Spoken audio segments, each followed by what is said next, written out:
नया वर्ष पड़वी कार्तिक शुक्ल एकम का आज शुभारंभ है। इसे कार्तिक वर्ष भी कहते हैं। यहाँ से कार्तिक वर्ष का भी शुभारंभ नए वर्ष के रूप में देखा जाता है। तो हमारे इसी सुंदर से त्योहार के मध्य दिनेश जी आज हमारे ज्योतिष कक्ष में आए हैं।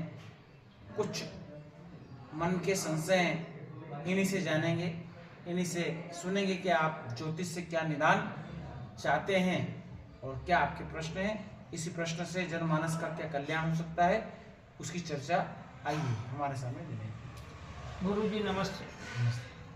दीपावली की शुभकामना। बिल्कुल बिल्कुल, आपको शुभकामनाएं। मैं ये आपसे एक प्रश्न करना चाहता हूँ गुरु जी कि जो मंगल ग्रह के बच्चे, बालिका, बालक जो भी होता है, हम उनके विवाह के लिए कहीं जाते हैं, बड़े होते हैं, तो कहीं ना कहीं ये मंगल ग्रह लगते हैं, तो उनको लिए क्या समाधान है, कौन सा मंगल भारी है, उस पत्रिका में भी देखते हैं। तो उन बेटा बेटियों के लिए ऐसा उपाय बताइए आपके, उसके लिए भी कुछ कर सकते हैं। जैसे बताते हैं कि मंगल चुनरी वाला है, भारी मंगल है, तो उसके लिए कोई ऐसी एक समाधान आप करिए जो उससे हमें बेटा बेटी के संबंध करने में अड़चन ना हो, और वास्तव में कि बेटे को भी मंगल हो या उस बेटे को, जिस बेटे को मंगल हो उसी के बेटी के लिए भी मंगल का ही लड़का ढूंढना चाहिए या नहीं होना चाहिए, उसके लिए ऐसा कोई चीज़ समाधान हो तो आप बताइए थोड़ा। बहुत सुंदर, हमारे दिनेश जी साहब ने बहुत सुंदर प्रश्न रखा मांगलिक चर्चा के विषय में। दिवाली की शुभकामना आपको बहुत बहुत। राजू आ गया। तो मंगल के विषय में आज हमारे दिनेश जी ने प्रश्न किया कि मांगलिक वर वधू का संबंध करना कहाँ तक शास्त्र उचित है, शास्त्रोचित कहाँ तक मांगलिक ग्रहों का संबंध मंगल से करें। तो इसमें कई प्रकार के संशय हैं कि कौन सा मंगल, कितने प्रकार के मंगल होते हैं और कितने प्रकार के गुण होते हैं। आज वर वधू के विवाह की चर्चा इस वीडियो के माध्यम से करते हैं कि मांगलिक लड़का और मांगलिक लड़की का विवाह करना उचित है या मंगल का मंगल से करना, क्योंकि यहाँ गुण भी 30 गुण बताए जाते हैं, जिसमें 18 गुण लगभग 50% से अबाउ अगर गुण हो तो विवाह किया जा सकता है। पर सिर्फ गुण के आधार पर ही विवाह करें कि मंगल ग्रह को भी देखा जाए, ये संशय लेकर हमारे दिनेश जी हमारे कक्ष में आए। तो आइए हम चर्चा करते हैं मांगलिक वर वधू का मिलान कैसे और कहाँ तक शास्त्रोचित है। तो मित्रों, मंगल अगर बात करें तो मंगल को ज्योतिष में कहते हैं जल्लादे फलक। यानी मंगल जो है वो क्यों देखते हैं, शनि क्यों नहीं देखते हैं, राहु क्यों नहीं देखते हैं, केतु क्यों नहीं देखते हैं। क्या खाली मंगल ही विवाह को ब्रेक कर सकता है, विवाह पर बहुत बड़ी बाधा डाल सकता है, या वर वधू के बीच में चट्टान के रूप में खड़ा हो जाता है। तो मित्रों, वर वधू के मिलान में मंगल ग्रह की ही चर्चा इसलिए रखी गई है क्योंकि मंगल को जल्लादे फलक क्या कहते हैं, जल्लादे फलक इसको कहा जाता है, यानी बहुत बड़ा जल्लाद है। और मंगल ग्रह की उत्पत्ति कैसे हुई मित्रों? शिव पुराण के अनुसार भगवान शिव के पसीने की बूंद से ही मंगल की उत्पत्ति हुई। भगवान उस समय क्रोधावेश में थे शिव, उससे भौम पैदा हो गए, इसलिए शिव पुराण में भौम कथा आता है। तो भौम जो है वो पैदा तो हो गया पर उसकी माता नहीं थी, तो इस पृथ्वी ने ही आंचल में भरकर उसकी सेवा की, इसलिए इसे भूमि सुत भी कहते हैं। क्या कहते हैं? भूमि सुत को भी मंगल ग्रह कहते हैं, क्योंकि ये भूमि का ही बेटा है। माता स्वयं भूमि ने आकर इसको दुग्धपान कराया था, पर उस समय यह बहुत चिल्लाता था, रोता बहुत था, क्रोधी स्वभाव का था, हठी स्वभाव का मंगल ग्रह को बताया जाता है, इसलिए इसका नाम है जल्लाद। तो मंगल ग्रह जो है वो जन्म कुंडली में चट्टान की तरह रहते हैं, पत्थर की तरह अगर अड़यंत्री डाल दे, अड़चन आ जावे, तो जैसे बहुत बड़े विशाल पर्वत को हम हटा नहीं सकते हैं, ऐसे ही जन्म कुंडली में भी मंगल ग्रह को हटा नहीं सकते। उसकी वजह से पति और पत्नी के बीच में उसके क्या परिणाम आ सकते हैं मालूम आपको, कि मनुष्य पति और पत्नी में अगर थोड़ी सी कुछ बात हो जाएगी तो दोनों जिद्दी बन जाएंगे, दोनों अहंकारी हो जाएंगे, दोनों लड़ाई पर उतारा हो जाएंगे, कोई छोटा होने को ही नहीं है रहे।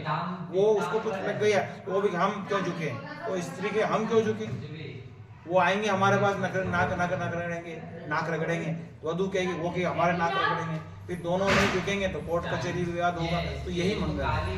मंगल का मतलब जीवन में विवाद और अहंकार, ईगो, ये जीवन में अपन देखते ही हैं। और जीवन में कहीं जो है सरलता भी रहती है, अपने आप को तिनके के समान छोटा मानते हैं। कई वर वधू में इतना प्रेम रहता है कि एक दूसरे के बिना जी नहीं सकते। और ऐसे भी होते हैं पर पत्नी शादी होने के तुरंत बाद कोर्ट कचहरी हो रही है, आ ही नहीं रहा, 6 महीने 7 महीने हो गया, पति परेशान है, पत्नी आने को तैयार नहीं है। तो ये सिलसिले क्यों होते हैं? क्योंकि अगर आप पत्रिका तो फिर ये समस्या हो जाएगी। अब मंगल की क्वालिटी की बात करें तो मंगल कुंडली में 6 प्रकार के होते हैं, मुख्य 5 है। अगर जन्म कुंडली के प्रथम स्थान पर मंगल सामान्य होगा, द्वितीय स्थान का, चतुर्थ स्थान का मंगल मांगलिक होगा, सप्तम स्थान चूड़ी मंगल होगा, अष्टम स्थान चूड़ी मंगल होगा और 12वें स्थान का भी मंगल मांगलिक कहलाता है। 1, 4, 7, 8 और 12, 1, 4, 7, 8 और 12 ये 5 मंगल मुख्य हैं। और दक्षिण भारत में द्वितीय स्थान को भी मांगलिक बताया जाता है, जिसमें सप्तमस्थ और अष्टमस्थ मंगल जो हैं ये 150 डिग्री से भी ऊपर की मान्यता रखते हैं, जहां पर विवाह को ज्यादा खराब कर सकते हैं। अष्टम मंगल मृत्युतुल्य कष्ट दे सकता है। एक वर वधू, अगर एक वर को अष्टम मंगल है और अमंगली लड़की है तो एक की डेथ भी हो सकती है। इसलिए यहाँ पर विशेष परिस्थितियों में एक अष्टम मंगल जनहानि की संभावना रखता है, तो यहाँ पर भी मंगल करना जरूरी है। और सप्तम मंगल में विवाह में विच्छेद देखे गए हैं, कई प्रकार के तलाक देखे गए हैं, कई प्रकार के अलगाव देखे गए हैं। सामान्य मंगल से अमंगल करोगे तो कभी कभी मानसिक क्लेश होता है, बनती नहीं है। विवाचारों में पारिवारिक रूप से वो सामाजिक दृष्टि से तो रहते हैं पर अंदर उनका प्रेम नष्ट हो जाता है। इसलिए मित्रों, जन्म पत्रिका के माध्यम से मंगल देखना गुण मिलान से भी ज्यादा अनिवार्य है, क्योंकि एक योग होता है और एक गुण मिलान होता है। गुण तो एक नक्षत्र के मिलान से होता है जहां पर सिर्फ भावनाएं जुड़ी रहती है, प्रेम जुड़ा रहता है, परंतु कुंडली से योग जुड़ा रहता है। और योग आपके प्रेम का मोहताज नहीं है। योग अगर उसके मार्गे से आया तो दोनों गाड़ी से जा रहे हैं और अचानक एक्सीडेंट हो जाता है, दोनों कुछ होता है, क्लेश हो जाता है, भारी रूप से भी घटना होकर जीवन एंड हो जाता है। तो योग प्रधान होता है। जीवन रहेगा तो प्रेम रहेगा, जीवन ही नहीं रहेगा तो प्रेम क्या करेगा। इसलिए जन्म पत्रिका का मिलान भी जरूरी है जितना गुण मिलान। इसलिए मंगल से मंगल होना सबसे पहली बारी तो शास्त्र स्थित है, क्योंकि लोहा लोहे को ही काटता है, लोहे को प्लास्टिक नहीं काट सकता है। सटम काटे समाचरे, सट के साथ सट जैसा व्यवहार करना चाहिए। इसलिए उस सूत्र के आधार पर मंगल का तोड़ मंगल से।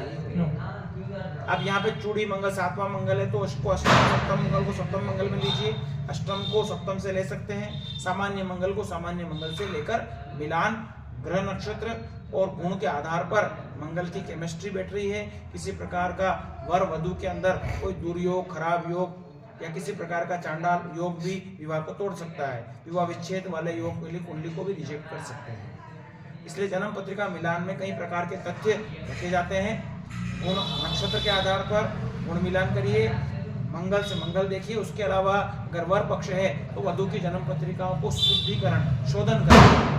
उसकी पत्रिका में विवाह विच्छेद आदि योग नहीं हो तभी उसको शुद्ध मानी जाएगी और उस पत्रिका से वर का विवाह करना शास्त्रोचित कहलाता है। इसलिए मित्रों, मंगल ग्रह बहुत ही अनिवार्य है। उसके अलावा भी कुंडली में शनि, राहु, केतु आदि भी के योग से भी विवाह विच्छेद हो सकते हैं, पर मंगल की प्राथमिकता ज्यादा है क्योंकि वह पाप का एक पिंड है। मंगल पापी ग्रह बता, पाप जितने भी हम करते हैं उसका संकलन मंगल ग्रह करता है।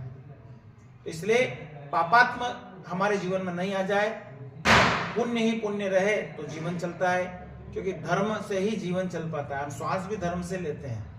हमारे जीवन में पुण्य के अकाउंट भरे हुए हैं, तो श्वास ले रहे हैं, जिस दिन पुण्य खत्म हुआ वहीं था सांस रुक जाएगी। तो ये धर्मशास्त्र कहते हैं। इसलिए मिलान भी शास्त्रोचित हो, सही विद्वान से हो, एस्ट्रोलॉजी अनुभवी व्यक्ति से हो, तो आपके जीवन के बिगड़ने के चांस कम होंगे। जय श्री कृष्ण, जय श्री कृष्ण।